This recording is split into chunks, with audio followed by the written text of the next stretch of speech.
Now, firstly, I apologize a little bit delayed because I'm meeting some other people now.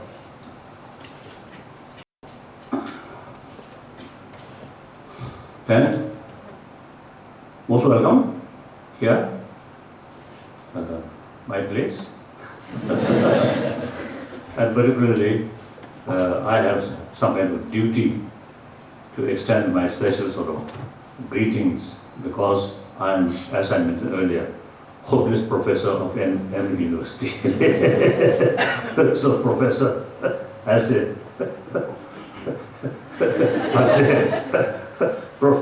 honorary professor's name, I should extend my sort of say, welcome. So it is quite encouraging. Within a short period, I think quite good concrete result already produced from our work through cooperation. So I very much appreciate.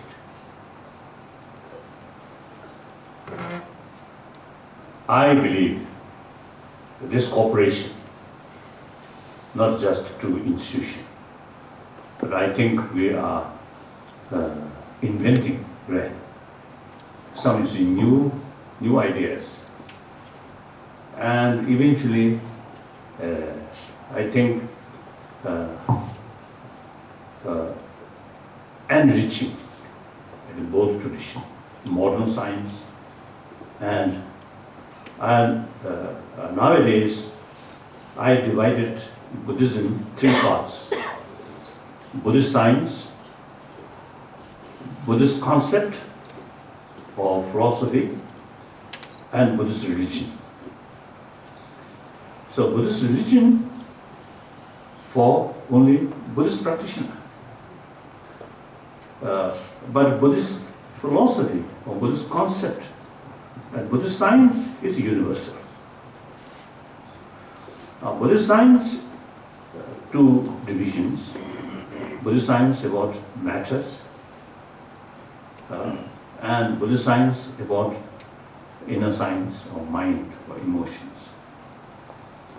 So now nearly 30 years sort of dialogue or discuss with modern scientists. Now gradually it became quite clear. Information about mind or emotion is concerned, Buddhist science is quite rich.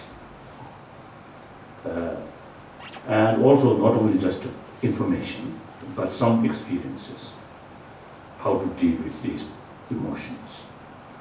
So modern scientists, mainly I think the medical science, and also this science about brain, the neuron, this very subtle way, they also naturally, they realize the clear sort of connection, brain and emotion or mind. So they showing us genuine interest, and that also increasing decade by decade. And material field, modern science is much, much deeper and much advanced than some of Buddhist sort of information about matter. Some Buddhist information, Buddhist because of that description about matters, or because of the cosmology, already displaced. So it is good, very helpful, and particularly some of our older generation of philosophers necessary to show these are wrong. We can prove through calculation, through observation. It's important. I think I mentioned this one time. I think some of you may have say, when the first sort of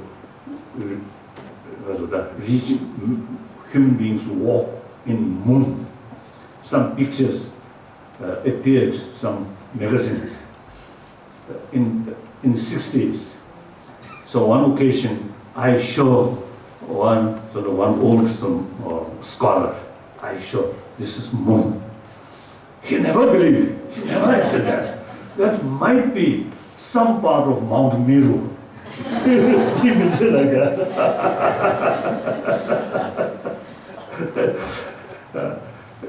So it is very, very useful, you see,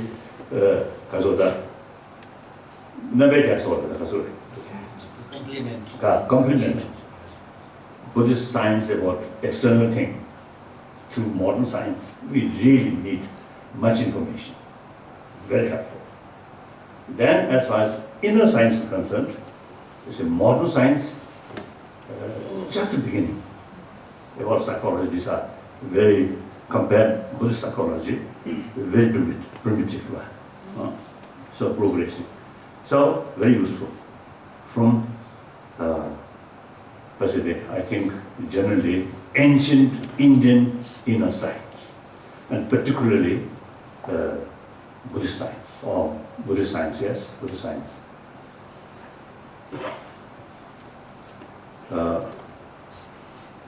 So that, I think,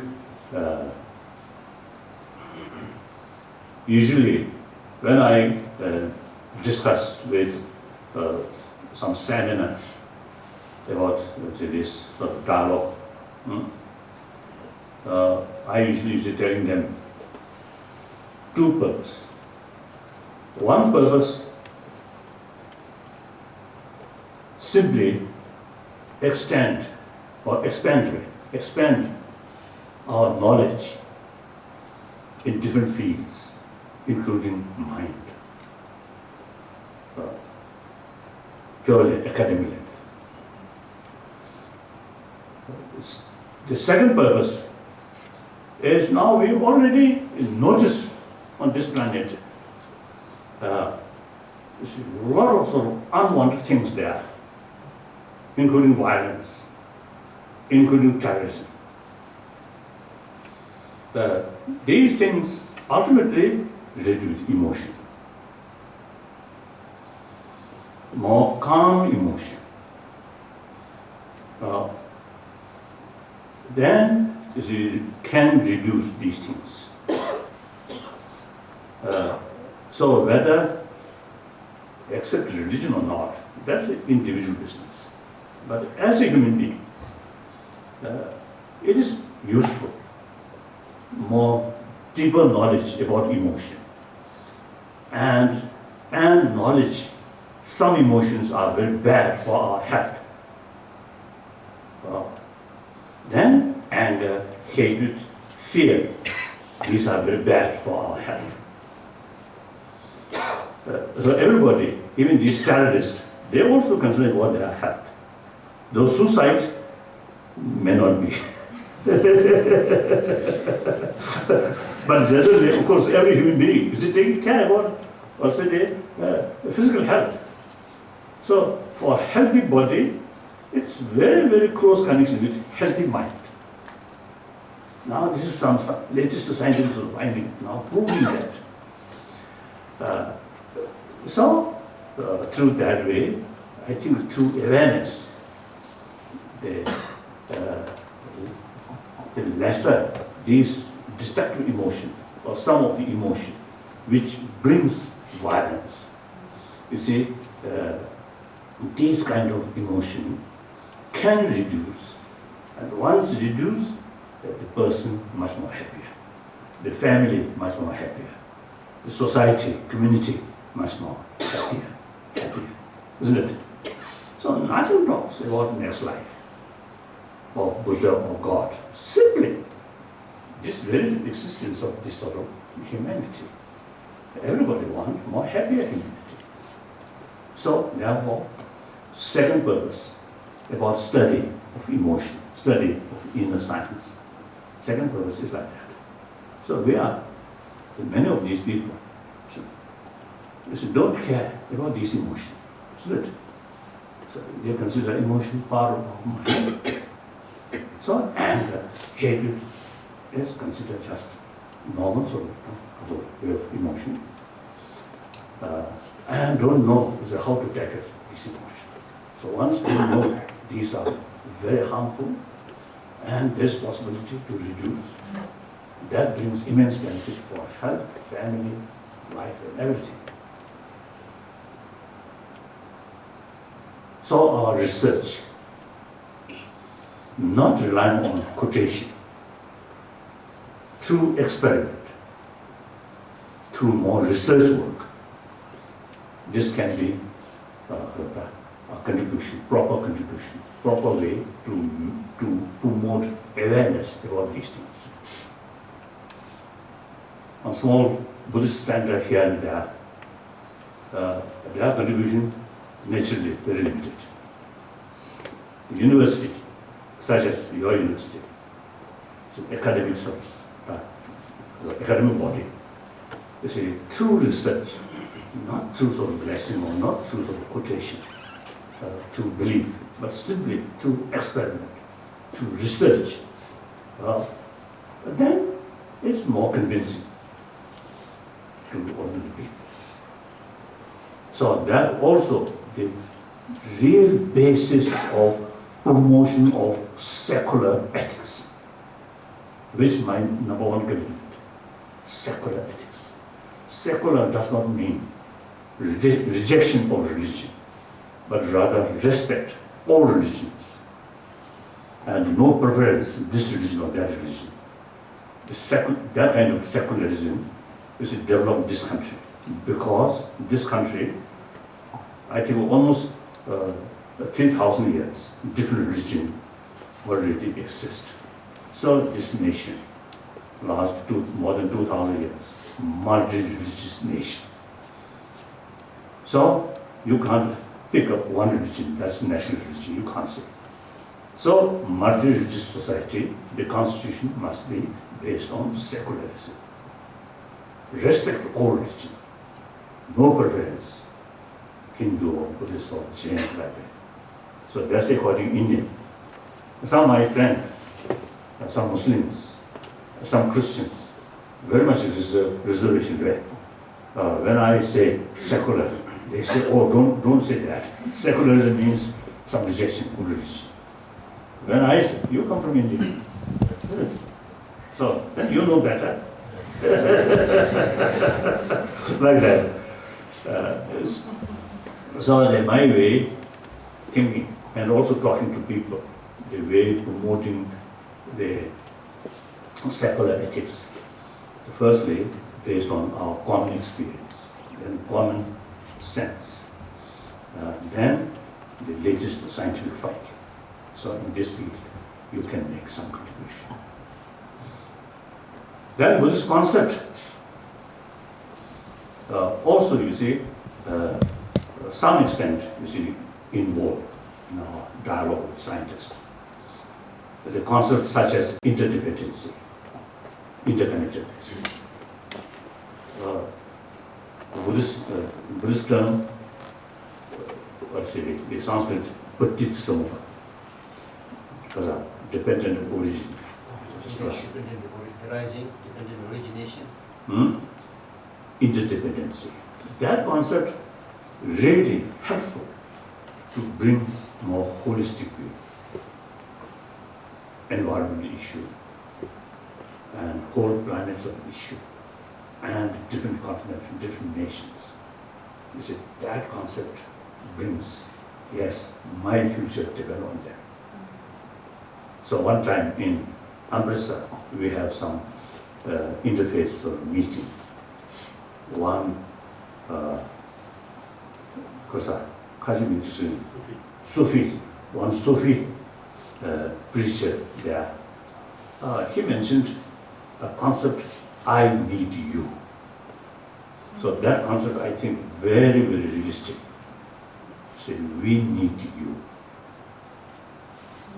So India need West, or Asia need West. West need Asia. Asia need Arab. No question, oil. The whole world needs Arab. And Arab also needs, because the other continent. They can't eat, they can't drink oil. They can't take oil by hand. You see, they need machines. They need technology, everything. So, everything interdependent. And humanity need clean air, right? Ecology, for our own survival, for our own better future. You see, we have to take care about these things. In economy also, these billionaires or these sort of big corporate, if they think only profit, then some negative consequences happen. If they think more larger way, then their company will be more successful. Isn't it? Everything. So that concept, interdependency, interconnectedness, is really very, very helpful. So some science friend, like Paul Ekman, he loves this word, interdependency. I like that. So these two things, separate from Buddhist religion. Buddhist religion, in close eye, that's for Buddhist. The concept of shunya, emptiness, that also some connection with quantum physics, isn't it? Although these are part of Buddhist religion, one of the important part of Buddhist practice, but it also can be to general knowledge.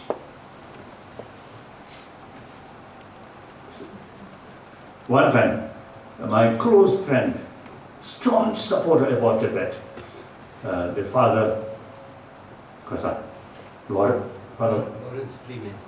Tondume, Matthew Lawrence Mare. When is still Maro? When is still Maro? Father Wayne, Father Wayne. Oh, Father Wayne. Some of you knows Father Wayne, no? Now he is no longer on this planet. So he very much interested about some of the Buddhist practice, meditation, practice of patience or compassion. It's okay, common thing. Then one day he even is showing interest about emptiness, shunyata. And I told him, this is not your business, this is my business. Because I live sort of cautious way, little concerned. The concept of interdependency, that concept, if someone is really sort of believe that, then the concept of absolute God, difficult. So therefore, I was just watching him. This is not your business, like that. But somehow, you see this concept, interdependency. No independent sort of existence, everything interdependent. That concept also is quite relevant. But in our general thinking, in order to open our mind something fixed. So in order to change that, this concept of interdependency, the immediate holistic view. So these two fields, not just for our own two institutions' interest, but try to make some contribution regarding promoting of these things to 6 billion human beings. This truly I feel, my hope. I am just one single person. I am trying to make known about our inner science, our inner values, and then the reality, interdependency, these things. But that's very limited. But as an institution, you can make this more effective contribution.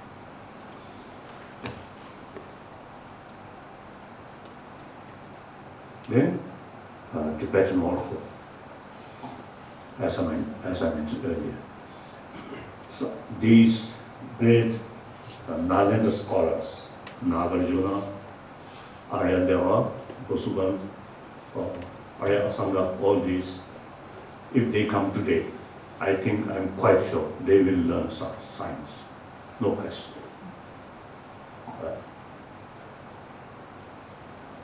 So although their period and today's period is a long gap, I am sure, you see, their support is there, I feel. And Buddha himself also, like that. So we Tibetan Buddhist monks, Buddhist nuns, it is very, very important. Now, catching up to the first centuries. I always tell you, Tibetan as well as Chinese Buddhists and some other Buddhists. Now we are in 21st century. We should be 21st century's Buddhist. So that's very important. So one important aspect in order to become 21st century Buddhist, fuller knowledge about modern science. Very important. Like that. So now some questions. You know, question there, right? Oh yes, okay.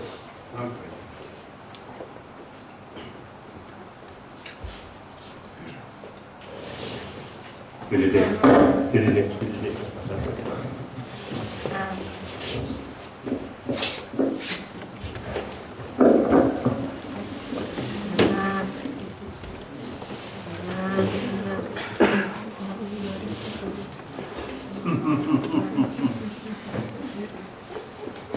Let me see.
Good. Thank you.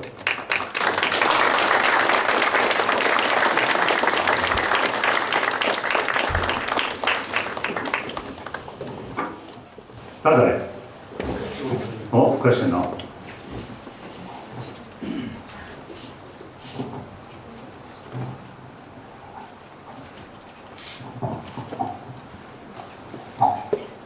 Thank you, Your Holiness, for seeing us today.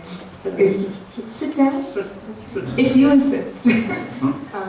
We really appreciate being able to spend some time with you, and we look forward to Your Holiness's visit in the fall.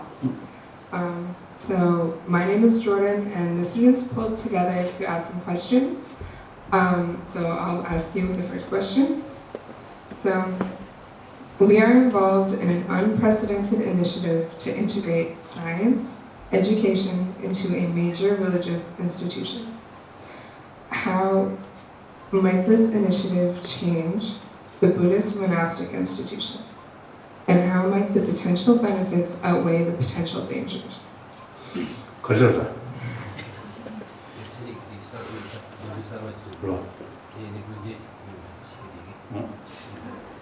Okay. Okay.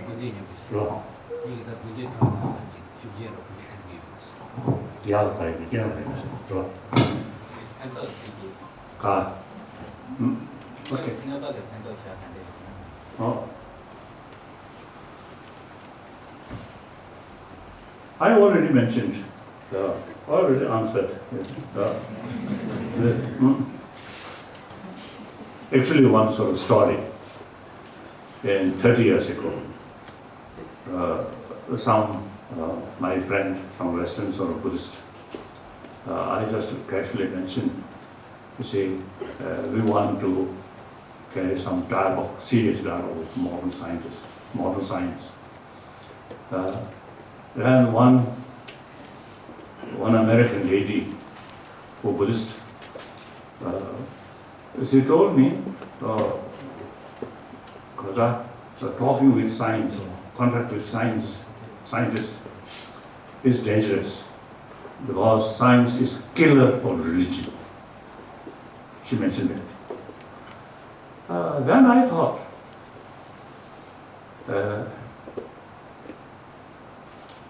as far as Buddhism is concerned, particularly Nalanda tradition is concerned, I think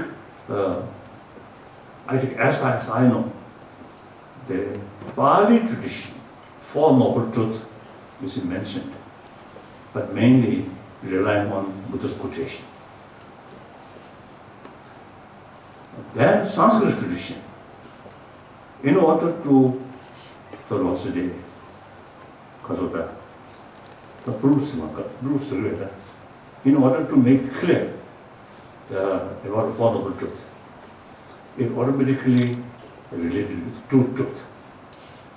So, in Sanskrit tradition, the explanation about Four Noble Truths based on truth.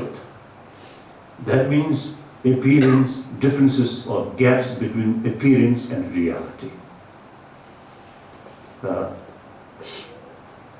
And then also a lot of explanation about emotion.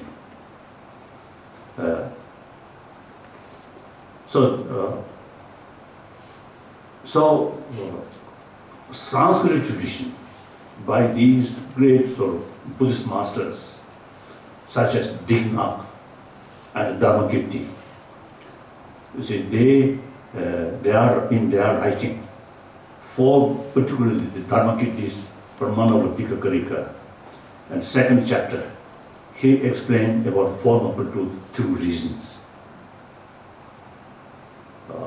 These reasons ultimately related with Nagarjuna's theory of emptiness, theory of relativity.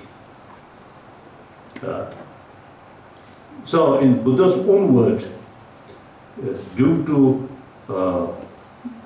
different mental disposition among his own sort of follower or student, he taught this different concept.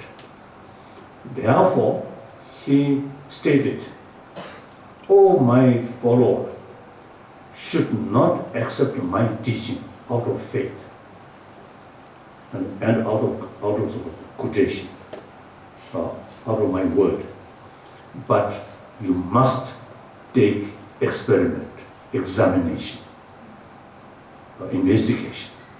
Once you convince, then you accept." So that approach is a very scientific approach.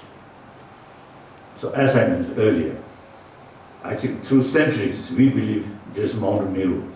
Now I have no longer believed that. I'm wondering some of these monks still believe that or not.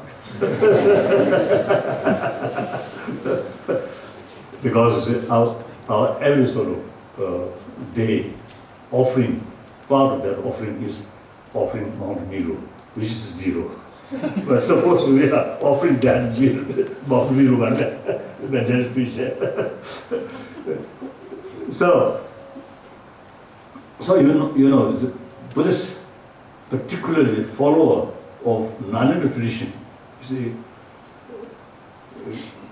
our view is that something proved by experiment or by analyzation or by experience, then you accept. If things prove by contrary way, contrary, Things are proved the other way around. But then we should not sort of insist, this is true, like that. So therefore, I thought, you see, Buddhism in general, particularly Nalanda tradition, you see, no contradiction, no danger, maybe with scientists. So therefore, now almost 30 years passed. Now it already proved like that. So only benefit, no danger. Like that. Then some Buddhist, very sincere devotees,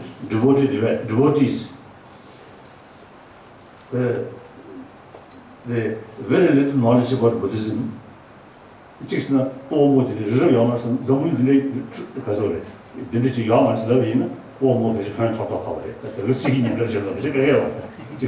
So His Holiness was saying perhaps the only risk is if you talk about the non-existence of Mount Meru, then those kind of illiterate elderly men and women might get shocked.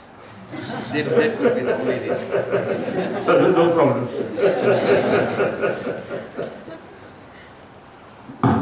And sometimes people, even I think, a little sort of uncomfortable when I say, on this planet, Shambhala, this round planet is quite clear, no Shambhala.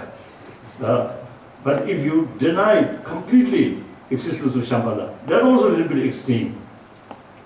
So between there, quite mysteriously, maybe there. So I already is a bit clear. At least this planet, you see, no, we can't find Shambhala. So one old monk in 60s, who are the astrologers, astrologer. You see, once he told me when he was in his native monastery, that's in Amdo. Once he had, some sort of story. Further north, Mongolia, then further north, a lot of snow. So some people, had the impression that's Shambhala. Because aged, Shambhala. Very aged. Very aged Shambhala. So now today we know further north to Mongolia, then Siberia, and further north eventually Canada.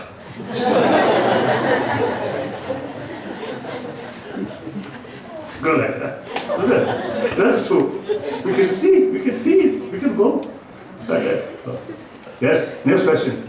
I guess I'll sit down too. Yes. Yeah, Your Holiness, my name is Andrew Tate, and first of all, thank you so much for serving as our distinguished presidential professor. It makes us very proud to be Emory students. Your Holiness, we've been reading about clear light mind and how the coarser levels of mind have defilements, but this clear light mind is pure and has this great potential for effecting transformation. Can you share any practical advice for how we as students can use this clear light mind to effect inner transformation and improve our impact on the world?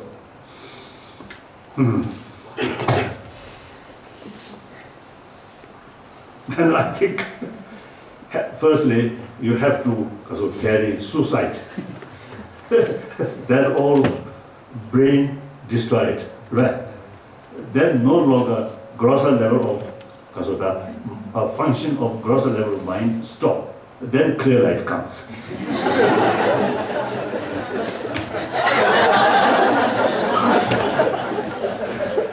That's of course hopeless approach,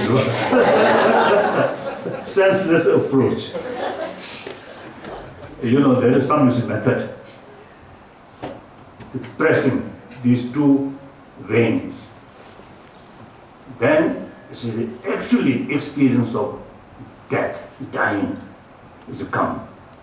And so able, experienced teacher do that. But unexperienced, and then there is real danger. Okay. So these things, still grosser level of consciousness and energy stop, cease. The clear light, although there, be not active. After grosser level of consciousness or energy completely neutralized, then the clear light becomes active. That is according to Buddhism. And most of the tantric sort of teaching like that, tantric practice. So now, in order to reduce this grosser level of mind, firstly, we need strong, single-pointed mind. At least, you see, mind focusing just one point, at least 4 hours, without slightest disturbances. Then, with that quality of single-pointed mind, concentrate in certain place, here, here, here. Then there is possibility the grosser level of mind and energy neutralize. Because neutralize, where? Neutralize, subside. That's one way. That's difficult. Then dzogchen, because according to dzogchen, the different approach. You need very sort of, because of that, very clever sort of observation.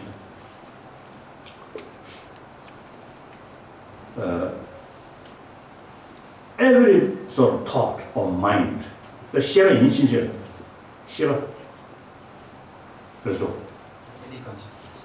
any consciousness,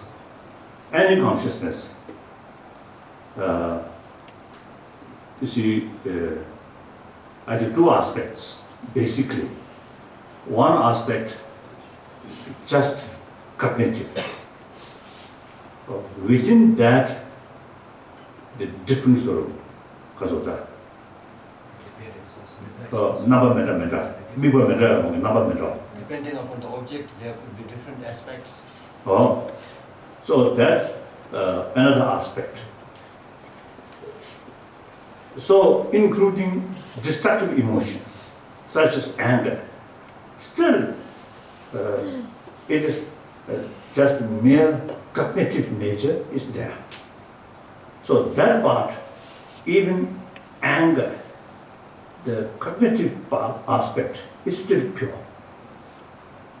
Just like water with mud, muddy water. The water's aspect of the water side still clean. Can be separate. Muddy water, just leave it, then gradually can separate. And pureness of the water still there as essence. So the destructive emotion, also the part of the cognitive part, is still pure. So now, because of the special sort of ability, every our thought, every our consciousness is come. Not drawing the second aspect, but the first aspect, just cognitive. Try to realize that and make separation. That's one way. And then the mind just sort of look at the mere luminosity. Luminosity. That aspect. Not because of that, not chasing object, but the cognitive nature itself. Then because of aspects of a part of aspect of the mind which chasing object become weak. Then eventually, because of that, neutralize that. Then gradually you will be able to make it not being able to function. So that's one way. Instead of concentrate, you see these nerve center. That's one way. That was not easy. So if you ask, easiest way, then my answer is none. As far as my knowledge is concerned, no. Difficult. So then I think best practical thing is, as I do, morning, as soon as I wake up, for me, I'm Buddhist. So as soon as I wake up, there's one recitation of praising Buddha by Nagarjuna. So I remember, I recite that, then remember Buddha and his teaching mainly altruism and concept of interdependency. Thinking these two things. Then of course follow some practice, some meditation. But mainly make a shape and the first sort of moment of awakening sort of state of mind, altruism. Altruism now mainly dedicate my body, speech, mind, dedicate well-being of infinite sentient being. Then try to carry that sort of prayer or that kind of thinking, try to cover whole day. So that makes some effect. So you student, also teacher, or including, I think my generation, I think these old people. we also, you see, we have to carry our daily life. And there's no guarantee the complete peaceful life, daily life. Some problems always you face, isn't it? So prepare from early morning. This day, basic mind way of thinking is an altruistic mind. At least some benefit to service to other, not harming other. So that makes some differences. When daily life, when you come across some come across some kind of problems, that early mornings of your determination makes some impact on your mind. Then you can take challenge more easily. Then that way, week by week, weeks, months, years, decades, you will change. You can be more calm person, better person. Whether you utilize clear light or not, through that way, that's practical. We can do from tomorrow. Clear light after a few decades, or after a few eons.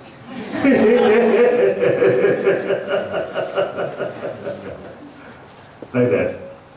Then, next question? Clear.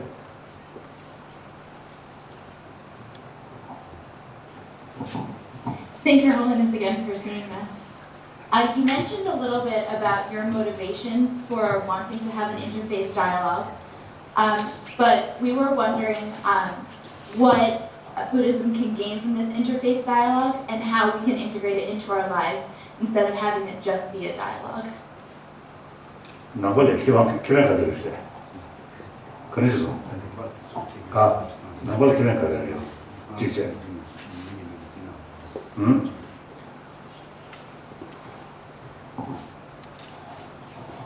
I think personally,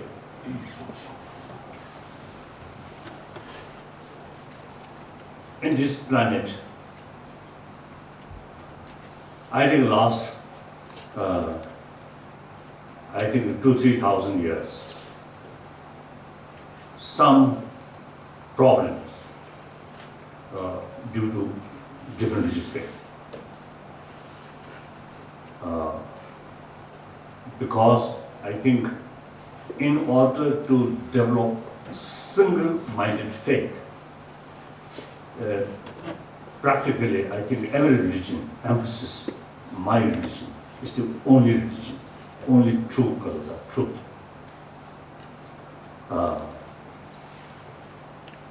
So then,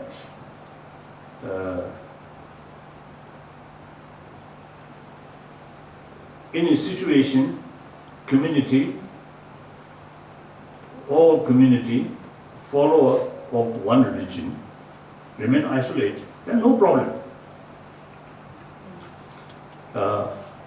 Now that gone, like India, I think in this country, I think some non-Buddhist ancient tradition, like Sangha tradition, before Buddha come, already there.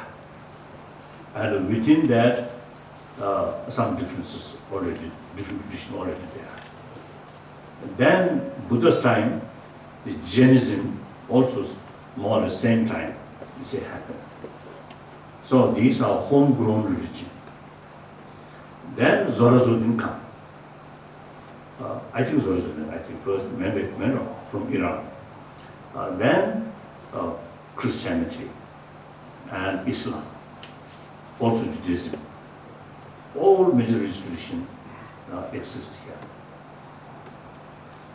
So India, I think this continent, that reality developed, I think, a positive way of thinking, respect, as I mentioned earlier, respect all religion. Now today, look, India, I think, after Indonesia, the most, because of the Muslim population. Islamic population.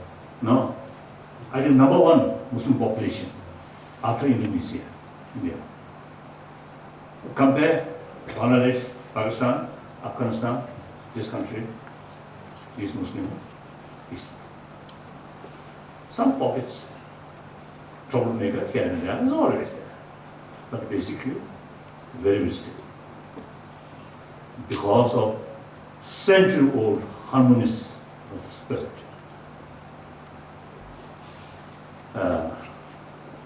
So since 1,000 years, one country, one continent has developed genuine harmony among different religious traditions. That genuine harmony does not mean every Indian, half Buddhist, half Muslim, half Jews, half Christian, half Kasachuk, Hindu. No.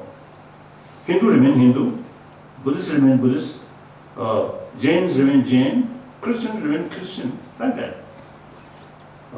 So that means faith, one's own religion, but respect all other religions. So since one continent, 1,000 years already exist harmoniously, live all these different traditions. Therefore, why not rest of the world can build that way? In ancient time, Europe's, America, Judeo-Christian background. Nowadays, more Muslims, and also some Hindus, some Jains, some and Buddhists also.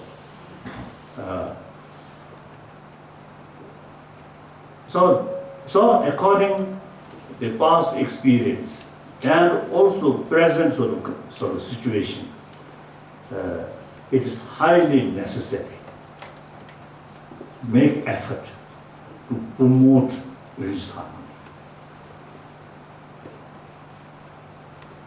Keep one's faith, one's own tradition, but meantime respect all other traditions. That's very possible and very necessary. So that's the main thing. And then, particular gain for Buddhists, nothing. One thing, Buddhists make more friends. That's all.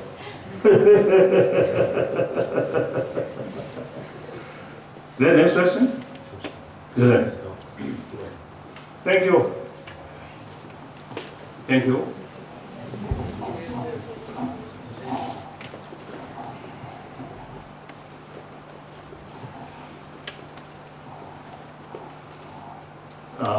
I have usually three commitments. Number one commitment, promotion of human value, mainly the promotion of non-violence. Non-violence is act of compassion. So therefore, my main sort of effort is promotion of human compassion. That also not through religious sort of belief, but we born from our mother, and we grown up, we survived by mother's care. Now, some mother may be quite stupid, but generally, even an animal, you see, their youngsters survival entirely depend on mother's care. That's a fact. So we survive through that way. So the affection, love from our mother really reach deep in our blood. So therefore, such sentient being, including human being, till our death, love, compassion, friendship, is a very key factor for happy life, isn't it? So that's my number one commitment. Not based on religious faith, but secular way. And second commitment, promotion of religious harmony. So you also have the sort of same opportunity to promote. Firstly yourself, secondly your own family, then your community, and especially those students where at the big university, you see, eventually you carry various different kind of work in society and different community. So you can make a sort of lot of opportunity to promote these things. This I want to tell you. Then my third commitment about Tibet. Tibet cause is just cause. And also our way of approaching that, not one side victory, one side defeat, but lose. Mutual benefit. So since you become close friend of Tibet, so please keep our plot.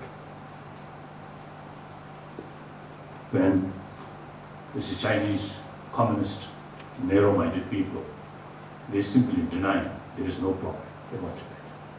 Only problem is Dalai Lama. So actually, myself is nothing to ask Chinese government. One single man, and those Tibetan, about 100,000 or about 150,000 who are in free country, they also, you say, already found very happy sort of place. But our main concern is 6 million people there. They're really facing difficulties.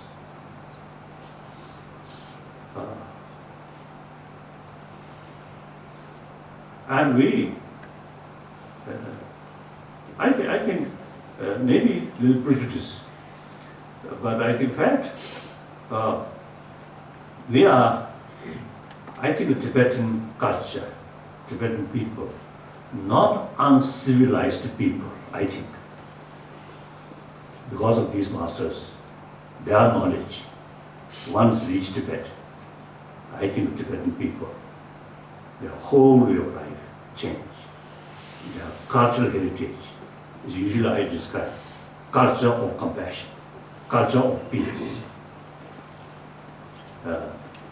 So nowadays, I think recently, some Chinese media, I think from Hong Kong, who once visited the Sichuan area about 2 years ago, earthquake.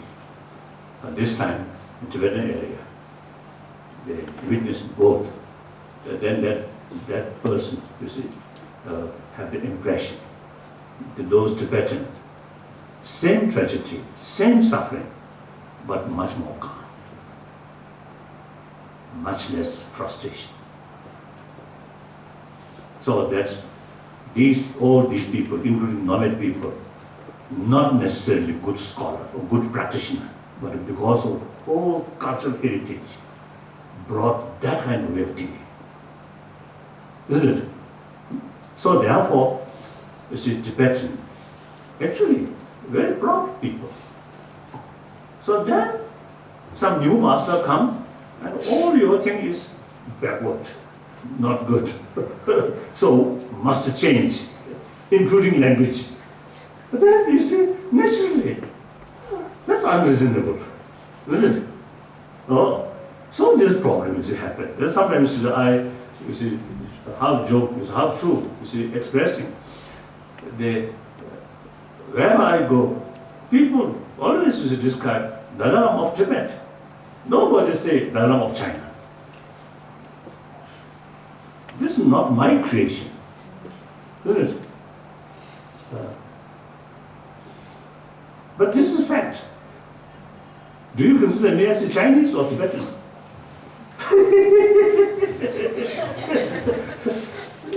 So if you, a Chinese official, sort of, that's what that, Kazakh, Mingxi, basically, wording, China's Tibet. So then, China's Tibetan Dalai Lama. And our language should be Chinese Tibetan language. Then Buddhism also, Chinese Tibetan Buddhism. The sound looks silly. These are not necessarily because of the activities or expression of spiritists. No. Two separate things, two separate communities. Heavily can join for common goals, like the European Union. Now Euro, some problems there. Otherwise, the concept is wonderful. Different member states in the past century fight for their independence, for their sovereignty. Now that time gone. So common interest is better or more important. So they work together as a one union. So why not we here? One Indian half saint, half politician, Binu Babaji. I met him, I think, 2-3 times. He wants to express, I think in maybe late 40s or early 50s, he expressed idea A, B, C, like that. That means A, Afghanistan, B, Burma, C, Sri Lanka, all British colony. And then India, Pakistan, some kind of union, some kind of federation. He expressed that. If that really materialized, then today Pakistan must be stable. Because much stable, must be stable. And Afghanistan as well. And Burma, then I think no chance of the military junta like that. Isn't it? Because the bigger one is India. Stable. In spite some drawbacks here and there, but basically very stable. So therefore, we are also thinking, Tibet, separate, but we can happily join within the people from China. So that's our view, that's our thinking, that's our way of thinking of solution. So not splitters, not separation. So therefore, since the Chinese officials deny existence of the problem, so you, as our friend, must remind the world there's problem. Actually, one ancient nation with ancient rich culture now facing dying. That's the situation. So you are already now some tested, right? Some taste about the Tibetan Buddhist culture. So the preservation of Tibetan culture in Tibet is part of our work, isn't it? So it is important. This is not just political thing. Nothing to do with power, but really thinking about the human value. And also Tibetan issue, also very important about the environment. One Chinese scientist described Tibet Plateau third pole because the effect for global warming, Tibetan Plateau's sort of effect, global warming as much as South Pole, North Pole. So he described Tibet plateau is third pole. So one Chinese academician wrote an article about 2 years ago. I saw one Irish scientist, ecologist, brought in that article, and some pictures also there. He mentioned that. So therefore, Tibetan ecology is nothing to do with politics. So these things, and then Tibetan culture, academic, right? Culture. So I want to, as your professor, I just want to share with you some of my concern. Thank you. Thank you.